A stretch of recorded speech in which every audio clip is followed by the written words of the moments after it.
Assalamualaikum warahmatullahi wabarakatuh. Salam sejahtera untuk kita semua. Perkenalkan, saya Resti Yektiastuti, dosen di Program Studi Pendidikan Guru Sekolah Dasar atau PGSD Universitas Juanda Bogor. Selama saya mengajar di PGSD Universitas Juanda Bogor, saya mengampu mata kuliah yang tentunya sesuai dengan bidang keilmuan saya, yaitu pendidikan IPA. Pada kesempatan ini, saya akan memaparkan mengenai mata kuliah pendidikan IPA di sekolah dasar yang saya ampu. Mata kuliah ini dilaksanakan dengan model pembelajaran jarak jauh yang dilaksanakan secara full daring, sehingga difasilitasi menggunakan learning management system yang tersedia di Universitas Juanda. Mata kuliah pendidikan IPA di sekolah dasar merupakan mata kuliah wajib dengan bobot 3 SKS dan diberikan pada mahasiswa yang berada pada semester 4. Mata kuliah prasyarat untuk mata kuliah ini adalah mata kuliah konsep dasar IPA sekolah dasar yang terlebih dahulu telah diberikan di semester 2. Mata kuliah ini akan membekali mahasiswa untuk memahami konsep teoritis bidang pendidikan IPA sekolah dasar secara mendalam sehingga mampu untuk menelaah dan memiliki keahlian dasar guru sekolah dasar dalam merancang, melaksanakan dan mengevaluasi pembelajaran IPA di sekolah dasar.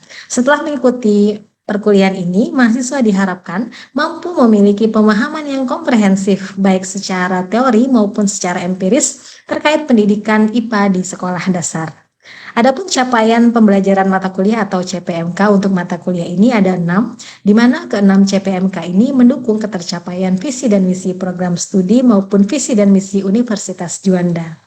Adapun referensi perkuliahan yang digunakan pada mata kuliah ini ada 2, yaitu referensi utama berupa buku ajar atau bahan ajar yang disusun oleh dosen beserta dengan tim dosen pada rumpun ilmu pendidikan IPA yang lain, dan referensi pendukung yang diberikan di setiap topik materi, di mana referensi pendukung ini merupakan referensi-referensi terkini dan terbaru, termasuk hasil penelitian baik yang dilakukan oleh dosen atau saya sendiri maupun yang dilakukan oleh peneliti lain. Di awal perkuliahan, terlebih dahulu saya menyampaikan rencana pembelajaran semester atau RPS yang dapat diakses oleh mahasiswa di laman LMS yang tersedia. Di awal perkuliahan juga disepakati terlebih dahulu kontrak belajar, di mana pada kontrak ini memuat tata tertib perkuliahan dan juga komponen penilaian serta bobot untuk masing-masing komponen penilaian. Mata kuliah ini terlebih dahulu biasanya saya dahului dengan pelaksanaan brainstorming atau penyamaan persepsi. Harapannya dengan pelaksanaan brainstorming ini dapat mengukur dan dapat menyamakan persepsi antar mahasiswa maupun antar dosen dan mahasiswa. Baiklah, pada mata kuliah pendidikan IPA di sekolah dasar ini disajikan materi secara runtut sesuai dengan tujuan pembelajaran dan sub CPMK yang tertuang pada RPS. Adapun materi tersebut adalah terkait hakikat IPA, teori pembelajaran dan penerapan dalam IPA di sekolah dasar, model dan metode pembelajaran IPA di sekolah dasar, media pembelajaran IPA di sekolah dasar, evaluasi pembelajaran IPA di sekolah dasar, kemudian keterampilan proses sains, laboratorium IPA SD, dan kurikulum IPA di sekolah dasar. Pendekatan yang digunakan pada perkuliahan ini adalah pendekatan case method dan pola pelaksanaan pembelajarannya dapat berupa pola sinkronus maupun pola asinkronus. Pada pembelajaran sinkron, diberikan terlebih dahulu materi yang dapat diakses oleh mahasiswa di LMS, kemudian dilaksanakan pertemuan dengan media virtual, semisal Zoom Meeting. Nah, dalam Zoom Meeting ini kemudian dibangun interaksi dengan mahasiswa dengan memberikan kesempatan mahasiswa untuk menyampaikan pendapat, untuk bertanya, untuk menanggapi, dan juga untuk saling berdiskusi. Dan feedback langsung diberikan karena pertemuannya berlangsung secara sinkron. Adapun pada pembelajaran asinkron, semisal pada materi topik ini, pada pembelajaran asinkron, mahasiswa dapat terlebih dahulu mempelajari materi dan bisa mempelajarinya secara mandiri sesuai dengan yang telah disajikan di Learning Management System. Kemudian interaksi dibangun melalui forum diskusi yang tersedia di LMS. Pada forum diskusi ini, dosen memberikan salah satu topik ataupun permasalahan, kemudian mahasiswa dapat saling menanggapi satu sama lain dalam permasalahan tersebut, dan kemudian dosen memberikan penilaian secara langsung dari tanggapan yang diberikan oleh mahasiswa.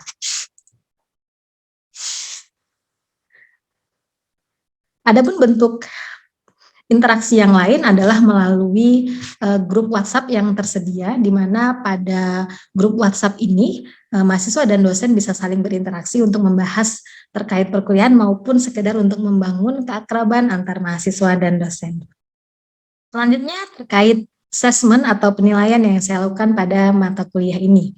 Pada perkuliahan ini saya melakukan penilaian secara transparan, sesuai dengan kaidah penilaian dan tentu saja sesuai dengan tujuan capaian pembelajaran yang sudah tertuang pada RPS.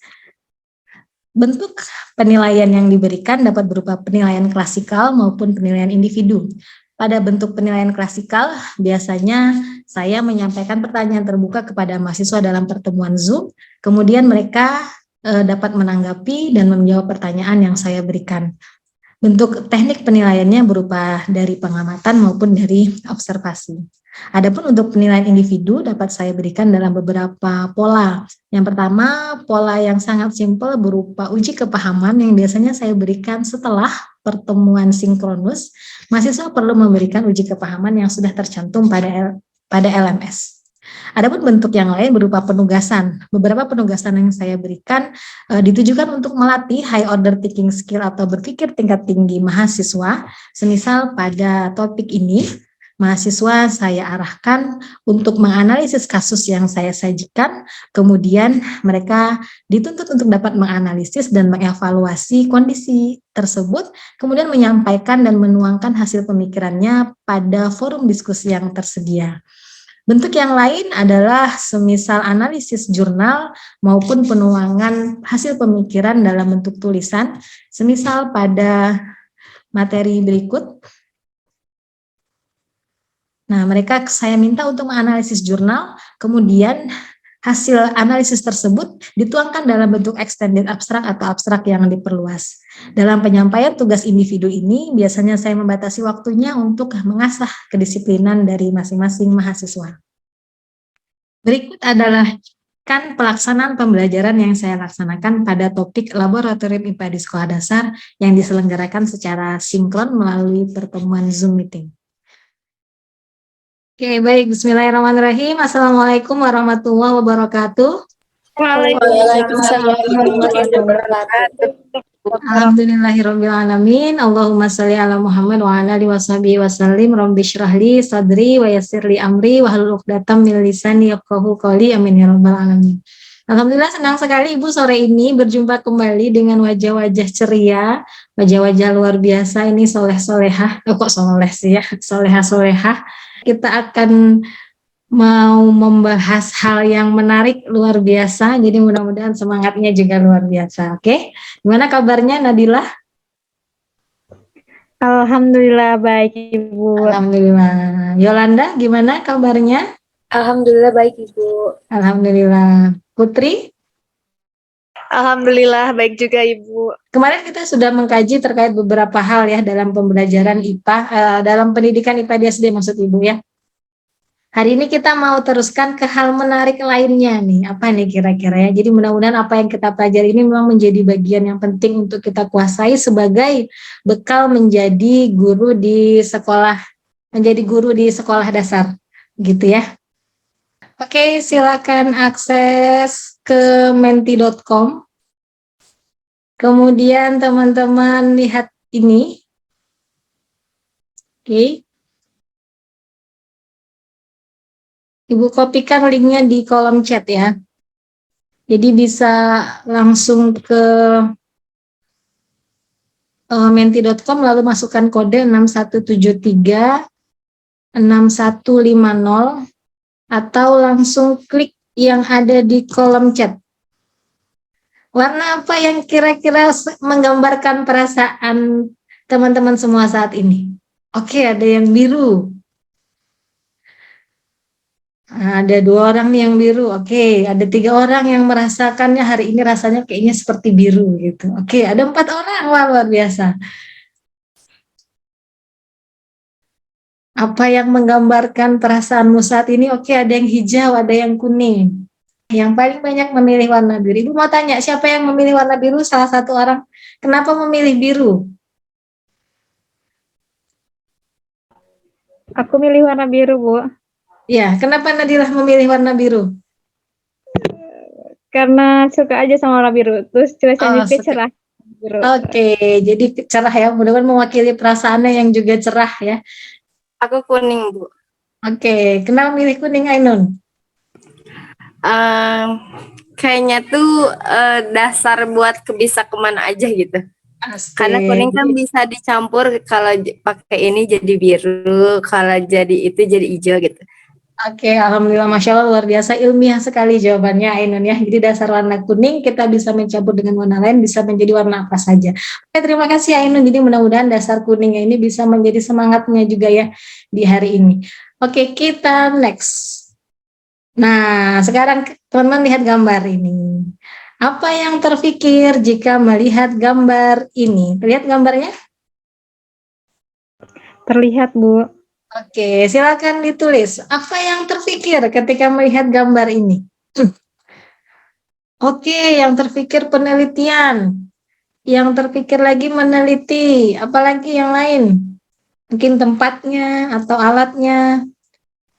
Hal yang kecil bisa terlihat besar. Oke, lab tempat penyelidikan. Oke, laboratorium. Oke, penelitian. Oke, apalagi? Hal yang kecil bisa menjadi besar. Oke, karena pakai mikroskop ya. Betul. Penelitian, praktikum, meneliti, terlihat besar. Apalagi yang lain? Kira-kira.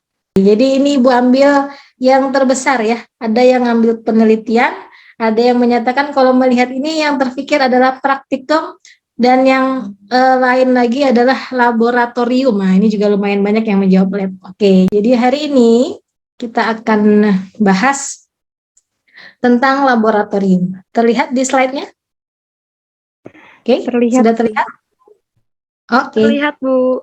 Baik. Jadi hari ini kita akan mengkaji tentang laboratorium, khususnya laboratorium IPA yang ada di sekolah dasar. Hari ini harapannya teman-teman bisa menguasai tentang apa itu laboratorium, kemudian apa sih fungsinya, lalu apa saja sebenarnya standar yang harus ada di laboratorium dan bagaimana nanti kita mengelola laboratoriumnya gitu ya. Oke, jadi hari ini kita akan lihat nih bagaimana seharusnya laboratorium IPA di sekolah dasar itu. Nah, Ibu mau tanya dulu nih, ini apa? Sedang apa? Suatu Pakai mikroskop. Sedang Melakukan sesuatu ya, atau meneliti sedang meneliti. Menelitinya di mana? di laboratorium. di lab. Menelitinya di lab ya, atau di laboratorium, bahasa kerennya lab gitu ya. Sedang meneliti di lab. Kalau ini? Sama juga, Ibu. Sama juga. Itu Sama-sama apa? terlalu Kegiatan ini. kegiatan Sama-sama meneliti. Oke, sama kegiatan meneliti ya. Sama-sama kegiatan meneliti, sama-sama pakai mikroskop. Lalu apa yang membedakan? Ruangan, Bu. Tempatnya, Bu. Tempat penelitiannya. Bu. Tempatnya sama-sama lab bukan? Itu, Bu, yang dipakai sama penelitinya. Apa Oke, sih? Baju. yang dipakai penelitinya tempatnya. Laboratoriumnya Bu yang membedakan, yang satu laboratorium Oke, pendidikan, yang satu laboratorium penelitian. Oke, betul sekali. Siapa tadi yang menjawab? Yolanda, Bu. Yolanda. Oke, terima kasih Yolanda. Betul. Jadi yang membedakan apa tadi? Laboratoriumnya, gitu ya. Yang satu buat meneliti, yang satu buat Pendidikan. pendidikan. Oke, terima kasih. Betul ya. Jadi ini sama-sama lab, sama-sama buat melakukan penelitian, tetapi ternyata tujuannya berbeda. Ya, kalau begitu, kira-kira teman-teman bisa menyimpulkan nggak ada berapa jenis laboratorium? Dua. Ada dua, oke. Satu, Laboratorium penelitian. oke, laporan penelitian. Satu lagi, Salsabila. Laboratorium pendidikan. Oke, tepat sekali, Masya Allah. Laboratorium pendidikan. Betul sekali. Oke, betul. Jadi dari kondisi ini kita bisa pahami ternyata ada dua jenis lab gitu ya. Satu labnya sebagai lab penelitian atau lab riset. Kemudian yang kedua adalah lab untuk pendidikan. Jadi sekarang kita sama-sama tahu bahwa ada dua jenis lab. Satu lab riset yang digunakan untuk tujuan penelitian murni, sementara yang kedua adalah laboratorium yang digunakan untuk pendidikan gitu ya. Tentunya tujuannya untuk tujuan pembelajaran gitu ya. Jadi ada dua jenis laboratorium, satu riset, satu pendidikan. Nah, yang mau kita kaji hari ini adalah laboratorium pendidikan karena kita akan membahasnya dalam lingkup pendidikan IPA di sekolah dasar. Nah, apa itu laboratorium pendidikan? Kita lihat ada di Permendiknas nomor 24 tahun 2007 bahwa laboratorium itu adalah ruang untuk pembelajaran secara praktik yang memerlukan peralatan khusus gitu ya. Jadi pembelajarannya hanya untuk praktik gitu ya. Secara lebih lanjut kita akan kaji sini nih ke Permendiknas ini. Permendiknas nomor 24 tahun 2007 ini adalah standar sarana dan prasarana yang di dalamnya memuat standar lab itu seperti apa, standar lab pendidikan itu seperti apa, standar lab IPA itu seperti apa ya. Nanti untuk lebih lanjut teman-teman bisa akses ke LMS karena Ibu sudah sematkan di LMS untuk Permendiknas ini dan juga buku referensi tambahan ya, bisa diakses di LMS. Oke, kita lihat di sini di laboratorium ini ada pengertiannya itu minimal memuat 3 hal. Jadi ada 3 hal penting yang harus ada dalam suatu ruangan sehingga dikatakan itu sebagai lab IPA gitu ya. Yang pertama, lab IPA itu rekan-rekan sekalian dapat memanfaatkan ruang kelas gitu ya. Jadi di suatu sekolah tidak harus ada bangunan khusus untuk lab gitu ya. Misalnya di SD tempat kita mengajar mungkin hanya ada 7 ruangan. 1 ruangan buat ruang guru dan kepala sekolah, sisanya 6 ruangan buat kelas. Kalau gitu nggak bisa buat lab IPA, Bu. Oh, nggak apa-apa, tetap bisa gitu ya. Karena syaratnya yang disebutkan dalam Permendiknas ini, lab itu boleh memanfaatkan ruang kelas. Jadi dia bukan bagian terpisah, jadi bukan ruang khusus sendiri gitu. Tapi kalau memang ada ruangan khusus sendiri itu lebih bagus. Kalaupun tidak, ini kan namanya standar minimal ya. Standar minimal itu ya namanya minimal paling nggak ada gitu ya. Jadi boleh memanfaatkan ruang kelas. Kemudian yang kedua, di dalam ruang kelas itu terdapat sarana lab yang fungsinya sebagai alat bantu dalam percobaan. Jadi katakanlah satu kelas ngajarnya di situ, belajarnya di situ, lalu ada satu pojok ruangan gitu kira-kira yang di dalamnya ada lemari, mungkin dalamnya ada alat-alat bantu percobaan. Yang nanti ketika mau praktik IPA, alatnya dikeluarkan, meja yang buat belajar ya buat praktik. Boleh nggak itu dikatakan lab IPA, Bu? Boleh gitu ya. Jadi standar Permendiknasnya seperti itu. Kemudian yang ketiga, setiap lab itu harus dilengkapi dengan sarana sesuai dengan standar minimal. Nah, standarnya apa kalau begitu, Bu? Karena tadi kan dinyatakan setiap lab itu harus dilengkapi dengan standar sesuai dengan peralatan sesuai dengan standar minimum. Kita lihat standar minimumnya apa saja yang ada di Permendiknas. Nah, dilihat di sini ada 2 bagian pokok saja. Kita kaji lebih lanjut. Yang pertama tadi perabot, kan lemari ya tadi ya. Nah, itu minimal ada 1 buah. Jadi 1 buah saja sudah cukup untuk menjadi perabotan dalam suatu ruang yang kita katakan sebagai lab. Di mana lemari ini harus memenuhi kriteria kuat, stabil, dan aman. Ukurannya memadai untuk menyimpan seluruh alat peraga, gitu ya. Jadi tadi Ibu sampaikan begitu di depan. Mungkin dalam satu ruang kelas itu dinyatakan sebagai lab juga ada lemari di pojokan yang mana lemari itu menyimpan seluruh alat peraga ya. Kemudian dapat tertutup dan dapat terkunci rapat. Kenapa kira-kira harus dikunci? Biar apa? Biar nggak ada yang mainin, Bu. Biar nggak ada yang mainin, betul. Ini guru SD pengalaman banget nih. Biar nggak ada yang mainin. Takutnya kalau nggak dikunci, nanti pas jam istirahat siswanya main-main. Namanya anak-anak kan pasti kreatif biasanya ya. Kak lemari dimainkan gitu ya. Jadi lemarinya harus aman, harus bisa terkunci dengan rapat. Kalau mengajar di sekolah terpencil begini, kira-kira masih bisa nggak praktikum IPA? Kalau nggak ada labnya? Bisa, Bu. Bisa. Gimana caranya, Salsabila? Di kelas, yang penting alat dan bahannya ada. Iya, yang penting alat bahannya ada. Kalau lagi nih semisal kelasnya ada tapi alatnya nggak ada, Terus teman-teman berperan sebagai guru di sini. Bagaimana kira-kira mau mengajarkan praktik IPA kalau alat-alatnya nggak ada? Alat-alat yang tadi disebutkan ya kira-kira. Misal mau praktikum tentang perubahan wujud benda. Apa yang mau dilakukan?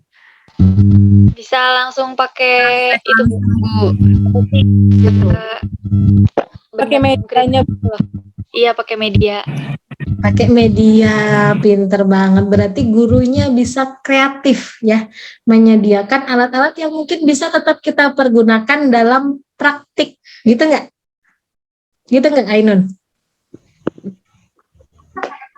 Iya, Ibu. Ya, misalnya nih Ainun nih mau ngajar di sini, nggak ada labnya. Kemudian alat-alatnya tadi juga nggak ada. Terus perubahan bentuk, misalnya air kan bisa menyesuaikan dengan bentuknya, bentuk wadahnya. Gimana praktikumnya kira-kira? Siapin gelas, wadah, terus nanti dipindah-pindahin air. Menggunakan Oke, gelas disiapin atau gelas, wadah, terus wadahnya gimana wadahnya? Boleh pakai Lingkaran, makan. kotak. Oke, ada makan. yang lingkaran, ada yang kotak. Berarti siswa-siswinya mungkin kita tugasi begitu membawa wadah masing-masing gitu ya? Iya, Bu. Ya, lalu airnya kita masukkan, lalu kita pertunjukkan ke siswa. Oh, ternyata eh, air itu bisa mengikuti bentuk wadahnya. Apakah kita mengajar IPA itu akan terhambat untuk praktik ketika sekolah itu tidak punya lab? tidak, Bu. Tidak, Bu. Oke, ada yang menyatakan iya, ada yang menyatakan tidak. Mungkin akan sedikit terhambat karena mungkin fasilitasnya berbeda gitu ya. Tapi sejatinya sebagai seorang guru yang harus kreatif, harus inovatif, harus inspiratif, ini tidak menghalangi untuk tetap melaksanakan praktik dalam IPA. Jadi hakikatnya tetap bisa melaksanakan praktik dalam pembelajaran IPA walaupun kondisinya terbatas. Oke, terakhir nih, apa yang dapat disimpulkan dari pembelajaran hari ini? Silahkan, siapa yang mau menyampaikan? Dari pembahasan hari ini kita banyak belajar mengenai laboratorium, terus standar di kelas dan sebagainya. Nah, di sini juga dipelajari bahwa jadi tidak terbatas ruang gitu ya Bu. Kalau misalkan walaupun tidak ada lab yang berstandar gitu, kita bisa memanfaatkan media yang sederhana dan di sekitar kita gitu. Oke. Terima kasih Silvi. Ada yang mau ditanyakan? Silakan. Ibu mau bertanya, Bu. Boleh, silakan Silvi. Berarti kalau lab yang ada di rumah sakit itu termasuknya lab riset ya, Bu? Kan aku pernah ke rumah sakit. Oke, betul. Jadi yang ada di rumah sakit itu adalah lab riset. Jadi lab pendidikan itu adanya di sekolah-sekolah. Termasuk adanya di kampus, itu bagian dari lab pendidikan. Begitu, Silvi. Baik, Ibu. Oke, terima kasih. Ada lagi yang lain yang mau bertanya? Silakan. Bu, saya tanya, Bu. Boleh, silakan Kak Ros. Kalau lab riset terus kita pakai untuk belajar. Lab riset dipakai untuk belajar, gitu? Iya, Bu, bisa. Boleh atau tidak, kira-kira gitu ya. Nah, ya. Ini Chandra menarik nih, pertanyaannya cakep kalau kata orang ya. Kalau lab riset dipakai buat belajar boleh nggak Bu? Misalnya tadi kalau contohnya dari Silvi tadi kan lab riset itu contohnya yang ada di rumah sakit misalnya gitu ya. Kira-kira boleh nggak kita mungkin ngajar di SD lalu pinjam lab rumah sakit untuk praktik, kira-kira diizinkan nggak? Enggak, Bu. Nggak diizinkan. Atau contoh lain, misalnya kita kan kita punya lembaga ilmu pengetahuan Indonesia ya atau LIPI, di sana juga banyak labnya. Kita ke sana berkunjung, melihat-lihat boleh? Boleh lihat Studi banding misalnya berkunjung melihat-lihat. Boleh nggak kita ikut praktik di situ? Tidak, Bu. Ya, biasanya belum boleh gitu ya. Jadi begini Kak Ros, pada prinsipnya ketika lab riset mau dipakai buat pembelajaran bisa nggak? Bisa selama dapat izin gitu ya. Hanya kadang permasalahannya kondisi-kondisi lab riset itu memang peralatannya itu peralatan yang hanya bisa dioperasikan oleh profesional, oleh orang-orang yang memang ahli dalam bidangnya. Sehingga kecenderungannya jarang sekali lab riset itu kemudian digunakan sebagai lab pembelajaran gitu ya. Kalau begitu sebelum kita tutup, Ibu minta tolong dikasih reaction. Bikin reaction virtual itu yang ada di Zoom-nya. Boleh pilih emot icon apa yang mewakili perasaan teman-teman sekarang. Silakan pilih emot iconnya. Oke, ada yang dada, ada yang oke, terima kasih. Ada yang love. Terima kasih semuanya. Oke, mudah-mudahan pembelajaran hari ini bisa bermanfaat bagi kita semua. Dan mudah-mudahan tidak bosan dengan Ibu ya. Kita bisa berjumpa lagi pada kesempatan yang lain. Ibu doakan mudah-mudahan semuanya diberikan ilmu yang barokah, bermanfaat, dimudahkan urusannya, dimudahkan dalam belajarnya. Jangan lupa setelah ini bisa cek-cek ke LMS. Tadi di LMS sudah Ibu sediakan materi pembelajaran untuk hari ini ya. Untuk PPT-nya juga nanti sudah ada di LMS, juga untuk buku tambahan pembelajarannya ya. Insya Allah pada pertemuan selanjutnya kita laksanakan evaluasi sampai ke UAS ya. Nanti UAS-nya juga lewat LMS. Oke, terima kasih semuanya. Terima kasih semuanya. Assalamualaikum warahmatullahi wabarakatuh.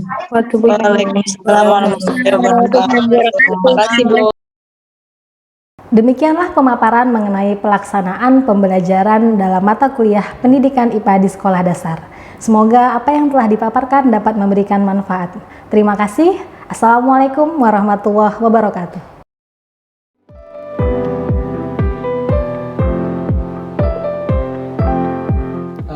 Belajar dengan Bu Resti itu sangat mengasihkan karena diajar oleh beliau itu pembelajarannya dua arah. Jadi tidak hanya dosen saja yang berbicara tapi mengajak mahasiswanya untuk berinteraksi. Belajar sama Bu Resti itu menyenangkan banget ya. Ngejelasinnya enak banget jadi kita tuh cepet aja gitu pahamnya. Pembelajaran dengan Bu Resti itu menyenangkan, terus pembelajarannya juga nggak monoton, jadi kita sebagai mahasiswa itu lebih semangat, terus materinya juga mudah ditangkap. Medianya berbantuan teknologi jadi seru. Mudah-mudahan semester depan bisa kuliah bareng Bu Resti lagi.